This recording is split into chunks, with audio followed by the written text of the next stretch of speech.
नमस्कार दोस्तों, स्वागत है आपके अपने चैनल पर। तो आज हम क्लास 10 एनसीईआरटी विज्ञान का छठा पाठ का आधा चैप्टर पढ़ने वाले हैं। तो हमने वो लास्ट तक यहाँ तक पढ़ा था, यहाँ तक हमने पढ़ा था पिछली क्लास में। अब हम आगे की ओर बढ़ते हैं। तो हमारा पाठ है वो पोषण चल रहा था, तो इसमें हम आगे बात करते हैं जो यानी कि जो पाचन तंत्र पढ़ रहे थे। तो यानी कि क्षुद्रांत होती हैं वो छोटी आंत है वो कार्बोहाइड्रेट, प्रोटीन और वसा का पूर्ण रूप से पाचन होता है। अगर आपको पूछ ले कि कार्बोहाइड्रेट, प्रोटीन तथा वसा का पाचन कहाँ पर होता है, तो आपको उत्तर देना है छोटी आंत। नेक्स्ट हम बात करते हैं कि क्षुद्रांत में आमाशय से आने वाला भोजन कैसा होता है, यानी कि अम्लीय प्रकृति होता है। यानी कि जो प्रकृति होती है वो अम्लीय होती हैं, क्षारीय होती हैं और उदासीन होती हैं। लेकिन अगर आपको आमाशय की प्रकृति पूछे तो आमाशय की प्रकृति अम्लीय होती है। कैसी होती हैं? अम्लीय। तो उसके बाद हम बात करते हैं कि छोटी आंत है, यानी कि क्षुद्रांत में अग्नाशयीय एंजाइमों द्वारा इससे क्षारीय माध्यम में परिवर्तित करते हैं। यानी कि आमाशय में भोजन अम्लीय माध्यम होता है, तो जैसे ही छोटी आंत में जाता है तो जो अग्नाशयीय एंजाइम है इनकी सहायता से हम भोजन को किस में परिवर्तित करते हैं? क्षारीय माध्यम में परिवर्तित करते हैं। यानी कि अम्ल से क्षारीय माध्यम में परिवर्तित किया जाता है। अब हम बात करते हैं जो आगे की, तो पीत रस का स्त्रावण कहाँ होता है? यकृत में होता है। और पीत रस का संचय यानी कि भंडार कहाँ होता है? पित्ताशय में होता है। अगर स्त्रावण पूछे तो स्त्रावण पूछे यकृत बताना, और इसका संचय पूछे तो पित्ताशय बताना। अब हम देखो, अग्नाशय है वो अग्नाशय रस का निर्माण करता है, और इसमें क्या पाया जाता है? ट्रिप्सिन नामक एंजाइम पाया जाता है, जो क्या करता है? प्रोटीन का पाचन करता है।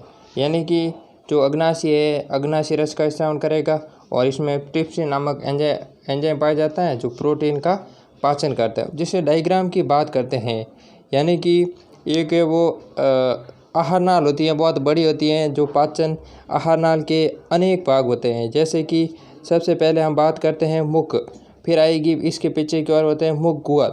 अब ये जो थे यहाँ से लार ग्रंथि आती हैं, और ये लंबी वाली भाग है क्या कहलाता है? ग्रसनी कहलाती हैं। और जो यहाँ पर है वो यकृत कहलाता है। और आमाशय ये वाला भाग है जो आमाशय कहलाता है, और इसके ऊपर वाला भाग है पित्ताशय कहलाता है। और देखो 8400 जी हाँ, याद कर लीजिए व्हाट्सएप नंबर, क्योंकि अब चाहे आपका मैथ का सवाल हो या फिजिक्स, केमिस्ट्री, बायोलॉजी का, आपके हर डाउट्स, हर क्वेश्चन का मिलेगा तुरंत वीडियो सॉल्यूशन, वो भी आपका सीधा व्हाट्सएप पर। बस अपने फ़ोन में डाउटनेट का 8400 का व्हाट्सएप नंबर सेव कर लीजिए और चैट ओपन कीजिए, और आपका जो भी डाउट हो उस क्वेश्चन का फोटो क्लिक करना है, उसे क्रॉप करना है, और 5 सेकंड में आपको उसका वीडियो सॉल्यूशन मिल जाएगा। क्लास 6 से क्लास 12 तक IIT, JEE NEET, CBSE board और अन्य सभी स्टेट बोर्ड के बच्चों के लिए। तो देर किस बात की, अभी जाइए और 8400 पर अपना सवाल व्हाट्सएप कीजिए और अपने सभी डाउट्स को आउट कीजिए। लिंक डिस्क्रिप्शन में दिया गया है। ये वाली है जो ये क्या कहलाती है? ये कहलाती है छोटी आंत, और ये क्या कहलाता है? बड़ी आंत।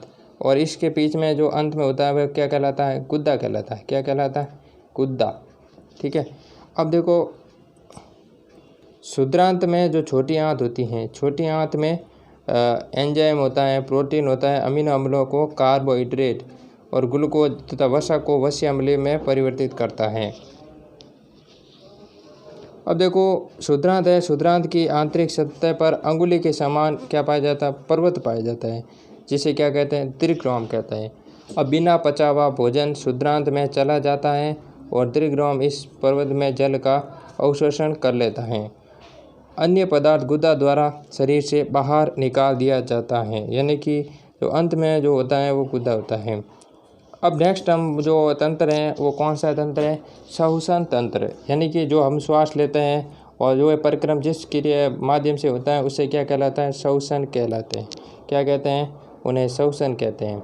अब देखो, वह प्रक्रिया जिसमें मनुष्य ऑक्सीजन को क्या करता है? ग्रहण करेगा, और कार्बन डाइऑक्साइड को क्या करेगा? छोड़ेगा। तो वह कौन सा परिक्रम क्या कहलाता है? श्वसन कहलाता है। अब श्वसन की प्रक्रिया में भी अनेक प्रकार की होती है। देखो, पहला चरण होगा, देखो ग्लूकोज में कार्बन के 6 अणु होते हैं, और ग्लूकोज आगे परिवर्तित किस में होगा? पायरूवेट अम्ल में परिवर्तित होगा। देखो, अगर ऑक्सीजन की अनुपस्थिति में अगर पायरुवेट की क्रिया की जाती है तो ये किसका निर्माण करेगा? एक तो एथेनॉल और दूसरा क्या होगा? CO2 और ऊर्जा निर्माण होगा। यदि मनुष्य में पायरुवेट अम्ल की अगर क्रिया करे तो ये किसका निर्माण करेगा? लैक्टिक अम्ल का निर्माण करेगा और उसके बाद में ऊर्जा उपलब्ध होगी। अगर ऑक्सीजन की उपस्थिति में बात करें और माइटोकॉन्ड्रिया में, तो ये क्या जल का निर्माण होगा और कार्बन डाइऑक्साइड प्राप्त होगी। देखो, ग्लूकोज का विघटन हमने पहले पढ़ ली, पर अभी पढ़ा है कि इसका विघटन है वो 3 चरणों में होता है। कितने चरणों में? 3 चरणों में होता है। देखो, प्रथम चरण हमने बात की है, जैसे वापस देख लेते हैं। तो प्रथम चरण है वो ग्लूकोज किस में होता है? पायरुवेट बन जाता है। फिर क्या गया, ये प्रक्रम किस में होता है? कोशिका द्रव में। पायरुवेट अम्ल ऑक्सीजन की अनुपस्थिति में किसका निर्माण होगा? एथेनॉल तथा कार्बन डाइऑक्साइड। और यह प्रक्रम किस में होगा? यष्ट में होगा। अब दूसरा, ये प्रक्रम जो ऑक्सीजन की अनुपस्थिति में होगा, जो प्रक्रम ऑक्सीजन की अनुपस्थिति में होगा, उन्हें अवायवीय शोषण कहते हैं। क्या कहते हैं? अवायवीय शोषण। अब दूसरी बात करते हैं दूसरे चरण की। तो देखो, पायरुवेट अम्ल है वो ऑक्सीजन की अनुपस्थिति में लैक्टिक अम्ल में परिवर्तित होता है। किस में होता है? लैक्टिक अम्ल। और ये किस में होता है? पेशी कोशिका में होती है, यानी कि ये दूसरा प्रक्रम है। अब थर्ड चरण में क्या होगा? जो पायरुवेट अम्ल है, क्या है? पायरुवेट अम्ल है वो O2 की उपस्थिति में कार्बन डाइऑक्साइड तथा जल में परिवर्तित होता है और यह प्रक्रिया माइटोकॉन्ड्रिया में होती है। अब देखो, स्थलीय जंतु वायुमंडलीय O2 को ग्रहण करते हैं तथा जंतु जल में रहते हैं और वे विलय O2 का उपयोग करते हैं। जल में O2 की मात्रा वायु में विलय की उपस्थिति में कम होती है, यानी कि वायु जो जल में ऑक्सीजन की मात्रा बहुत कम होगी। इसीलिए जो जलीय जंतुओं में श्वास की दर क्या होगी? श्वास की दर होगी वो कम होगी। श्वास की दर कम होगी, समझ गए? और जंतु की तुलना में श्वास लेने की प्रक्रिया कम होती है। अब देखो, मानव में जो श्वसन तंत्र है वो किस प्रकार का होता है? देखो, मानव में जो वायु है वो नासा द्वार, यानी कि नासा के द्वार जो होते हैं उसके द्वारा वायु प्रवेश करती है और नासाद्वार में जो बाल होते हैं वो क्या करते हैं? तो धूल के कण होते हैं, अशुद्ध हैं, उसको रोकते हैं। यानी कि नासाद्वार में जो बाल है वो उपस्थित होना चाहिए। अगर ये नहीं हो तो धूल के कण शरीर में अंदर जाते हैं और ये वायु फेफड़े को संक्रमित फिर करेगी। अब देखो, आगे बात करते हैं। नासाद्वार से होती हुई वायु फुफ्फुस, यानी कि फुफ्फुस में प्रवेश करती हैं और फुफ्फुसी मार्ग से छोटी छोटी नलिका के रूप में आगे चली जाती हैं। अब फुफ्फुस अंत में गुब्बारे जैसी संरचना में परिवर्तित होता है और इसे क्या कहते हैं? कूपिका कहते हैं। क्या कहते हैं? कूपिका। जैसे कि ये नासाद्वार है, नासाद्वार आगे जाकर श्वास नली जाती है और फिर श्वसनी हो गई। अब ये होते हैं श्वसनिकाएं और लास्ट में हो जाती हैं वो कूपिका का निर्माण करते हैं। क्या करते हैं? कूपिका। फुफ्फुस अंत में ये जो कूपिका कहलाती हैं, ये तो हमने पढ़ लिया है। अब नेक्स्ट बात करते हैं, कूपिका में रुधिर वाहिनियों का क्या होता है? विशिष्ट जाल होता है, यानी कि अनेक सारी रुधिर वाहिनियाँ मिलकर एक विशिष्ट जाल का निर्माण करती हैं। अब नेक्स्ट बात करते हैं कि जब हम श्वास अंदर की ओर लेते हैं तो पसलियाँ बाहर की ओर जाती हैं, यानी कि श्वास लेते हैं तो पसलियाँ क्या होती हैं? बाहर की ओर ऊपर उठती हैं। क्या होती हैं? ऊपर उठती हैं। इसी तरह डायफ्राम है वो चिपकता है और परिणाम स्वरूप वक्ष गुहा बड़ी हो जाती है, यानी कि वक्ष गुहा का आयतन बड़ा होता है। मानव का श्वसन वर्णक हीमोग्लोबिन होता है, यानी कि जो श्वसन वर्णक है वो क्या होता है? हीमोग्लोबिन। O2 की उच्च बंधुता के लिए रखता है श्वसन लाल वर्ण का RBC का निर्माण उपस्थित होता है, यानी कि जो हीमोग्लोबिन किस में होता है? श्वसन वर्णक है वो RBC में उपस्थित होता है। अब नेक्स्ट हमारा जो तंत्र है वो रक्त परिसंचरण तंत्र है। कौन सा है?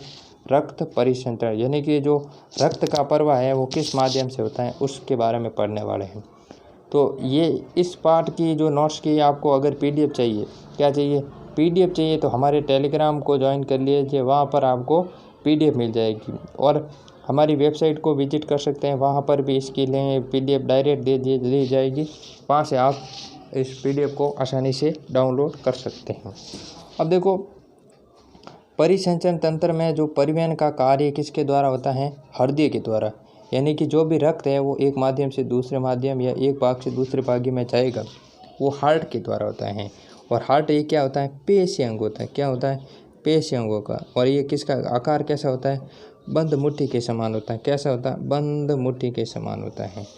ये CO2 तथा O2 के परिवहन का कार्य करती हैं। हृदय कई कोष्ठों में बटा हुआ होता है। अब नेक्स्ट बात करते हैं ऑक्सीजन युक्त रुधिर फुफ्फुस से हृदय बाईं की ओर स्थित कोष्ठ लंबा अलिंद में आता है और बाद में रुधिर बाह्य नीले में प्रवेश करता है। यानी कि बाह्य नीले में रुधिर आता है। हृदय का कार्य क्या है कि शरीर के विभिन्न भागों से रुधिर का क्या करना? परिवहन करना है। यानी कि रुधिर का परिवहन का कार्य है। देखो, हृदय का बाह्य अलिंद में ऑक्सीजन युक्त रुधिर होता है, फुफ्फुस से शिरा द्वारा जाता है। शरीर के विभिन्न भागों से शिरा तथा केशिका द्वारा ऑक्सीजन रहित रुधिर हृदय के दाएं अलिंद में आता है। अब देखो, दोनों एक साथ सिकुड़ते हैं। जो अलिंद और नीले दोनों एक साथ सिकुड़ते हैं, जिससे बायां अलिंद से ऑक्सीजन युक्त रुधिर बाएं नीले में तथा दाएं अलिंद से ऑक्सीजन रहित रुधिर दाएं नीले में आता है। अब देखो, इसके बाद में जो क्रिया होती है वो क्या होती है कि नीले है वो एक साथ क्या करते हैं? सिकुड़ते हैं, जिससे अलिंद और नीले के बीच में कपाट बंद हो जाता है। कपाट बंद क्यों होता है? क्योंकि अगर कपाट खोले रहेंगे तो जो रुधिर है वो वापस चला जाता है। इसी कारण कपाट हाथों हाथ है वो बंद हो जाते हैं। अब देखो, जैसे आगे बात करते हैं कि महाधमनी के कपाट खुल जाते हैं, फिर क्या होता है? जो महाधमनी है उसके कपाट खुल जाते हैं। यानी कि उसके कपाट खोलने के और महाधमनी में रुधिर आ जाता है। यहाँ से रुधिर शरीर के विभिन्न भागों में पहुँचता है। महाधमनी में आया और उसके बाद में जो रुधिर है वो शरीर के अनेक भागों में पहुँचता है। तो दाएं नीले के सिकुड़ने से और फुफ्फुस से धमनी द्वारा फुफ्फुस में चला जाता है। इस प्रकार हृदय से रुधिर 2 बार गुजरता है। देखो, जो मनुष्य का परिसंचरण तंत्र है वो दोहरा होता है। दोहरा मतलब जो हृदय है, हृदय में रुधिर 2 बार आता है, फिर इसके बाद में एक भाग से दूसरे भाग में वह परिवहन होता है। इस कारण इसे परिसंचरण तंत्र को दोहरा परिसंचरण तंत्र कहते हैं। देखो, एक तो जल स्थलचर तथा सरीसृप में जो हृदय है वो त्रिकोष्ठीय होता है, यानी 2 अलिंद और 1 नीले होता है। इसी तरह जो मछली में बात करते हैं मछली में जो हृदय है वो द्विकोष्ठीय होता है, यानी कि 1 अलिंद और 1 नीले होता है, अतः इसमें एक ही बार रुधिर आता है। अब हम रुधिर वाहिनियाँ जो शरीर में जो रुधिर वाहिनियाँ हैं वो कितनी प्रकार की होती हैं। पहले बात करते हैं कि धमनियाँ है वो देखो, वह वाहिनियाँ जो रुधिर को हृदय से शरीर के विभिन्न भागों, यानी कि रुधिर को शरीर से विभिन्न भागों में पहुंचाती हैं, वह क्या कहलाती हैं? धमनियाँ। धमनियों में रुधिर दाब क्या होता है? अधिक होता है और ऑक्सीजन युक्त रुधिर होता है। धमनियों की भित्ति क्या होती है? मोटी होती है और लचीली होती है, यानी कि इसकी भित्ति क्या होगी? एक तो मोटी होगी और दूसरी बात है लचीली होगी। अब जो शिरा है, शिरा की बात करते हैं कि ये रुधिर को शरीर के विभिन्न भागों से हृदय तक लाती हैं, तो क्या कहलाती हैं? शिरा। इसमें रक्तचाप क्या होता है? बहुत ही कम होता है और इसमें जो रुधिर कैसा होता है? ऑक्सीजन रहित होता है। और इसकी भित्ति कैसी होती है? जो शिरा है, शिरा की भित्ति पतली और वह कठोर होती हैं। अब बात करते हैं जो लसिका, अगली रुधिर वाहिनी होती हैं वो लसिका होती हैं। लसिका क्या होती हैं? जो एक द्रव होती हैं जो क्या करता है? परिवहन में। लसिका एक तरह की द्रव होती हैं जो परिवहन में सहायता प्रदान करती हैं। अब देखो, कोशिका भित्ति में उपस्थित छिद्र द्वारा प्लाज्मा प्रोटीन बाहर निकलकर एक ऊतक के रूप में जमा हो जाते हैं, जिसे कहते हैं क्या? किसका निर्माण होता है? लसिका का निर्माण होता है। लसिका का संगठन किसके समान होता है? प्लाज्मा के समान होता है। अब हम बात करते हैं कि जो उत्सर्जन तंत्र होता है वो क्या होता है, यानी कि वह प्रक्रम जिसमें हानिकारक उपापचय पदार्थों को शरीर से बाहर निकाला जाता है उत्सर्जन कहलाता है। देखो, उपापचय क्रिया होती है शरीर में। उपापचय के दौरान जो रासायनिक क्रिया में अनावश्यक पदार्थ यूरिया, अमोनिया, यूरिक अम्ल का निर्माण होता है। अब देखो उत्सर्जन के टाइप्स कितने होते हैं, यानी कि प्रकार कितने होते हैं। एक तो होता है अमोनोटैलिक, एक होता है यूरियोटैलिक और दूसरा यूरियोकोटैलिक। तो पहले बात करते हैं उत्सर्जन प्रक्रिया के दौरान अमोनिया अपशिष्ट के रूप में शरीर से बाहर निकलता है। अस्थिमज्जियाँ, उभयचर और जलीय कीट, इसमें अमोनिया प्रकार का उत्सर्जन पाया जाता है। उसके बाद में यूरियोकोटैलिक यानी अपशिष्ट के रूप में यूरिया का उत्सर्जन होता है। उत्सर्जन मुख्य रूप से मछलियों में पाया जाता है। तो ये प्रकार का उत्सर्जन किस में पाया जाता है? मछलियों में। अब आगे बात करते हैं, इसमें अपशिष्ट के रूप में यूरिक अम्ल का उत्सर्जन होता है। तो ये किस में पाया जाता है? पक्षी, सर्प और छिपकली में पाया जाता है। अब बात करते हैं कि मनुष्य में जो उत्सर्जन तंत्र होता है वो कैसा होता है। देखो, मानव उत्सर्जन तंत्र एक जोड़ा वक्र, एक मूत्रवाहिनी, एक मूत्राशय पाया जाता है और एक मूत्र मार्ग पाया जाता है।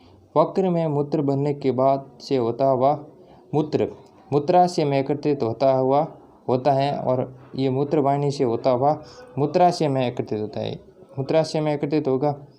अब नेक्स्ट बात करते हैं, वक्र में प्रत्येक उच्च यानी कि ग्लोमेरुलस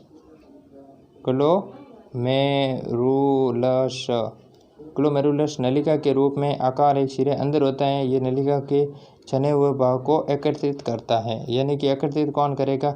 बॉमेट संपूर्ण करेगा। कौन करेगा? बॉमेट संपूर्ण करेगा। प्रत्येक वक्र में अनेक निस्यंदन एकक होते हैं, यानी कि अनेक, जिसे क्या कहते हैं? वक्रोण। यानी कि उत्सर्जन तंत्र की जो संरचनात्मक और क्रियात्मक इकाई क्या कहलाती हैं? नेफ्रॉन कहलाती हैं। अब नेक्स्ट बात करते हैं, निस्यंदन के दौरान जल, ग्लूकोज, यूरिया, यूरिक अम्ल छनकर क्या करते हैं? कहाँ पर आते हैं? बॉमेट संपूर्ण आते हैं, यानी कि जो प्लेट के नुमा आकृति होती है वहाँ पर इसमें एकत्रित होते हैं। कहाँ पर एकत्रित होते हैं? जो बॉमेट संपूर्ण में एकत्रित होते हैं। अब देखो, बॉमेट संपूर्ण ये द्रव वक्र नलिका के इस तरह भाग में प्रवेश करता है। यहाँ से ग्लूकोज तथा कुछ लवणों को पुनः अवशोषण करता है। अवशिष्ट द्रव अपशिष्ट पदार्थ बचते हैं, वहाँ क्या कहलाता है? मूत्र कहलाता है। क्या कहलाता है?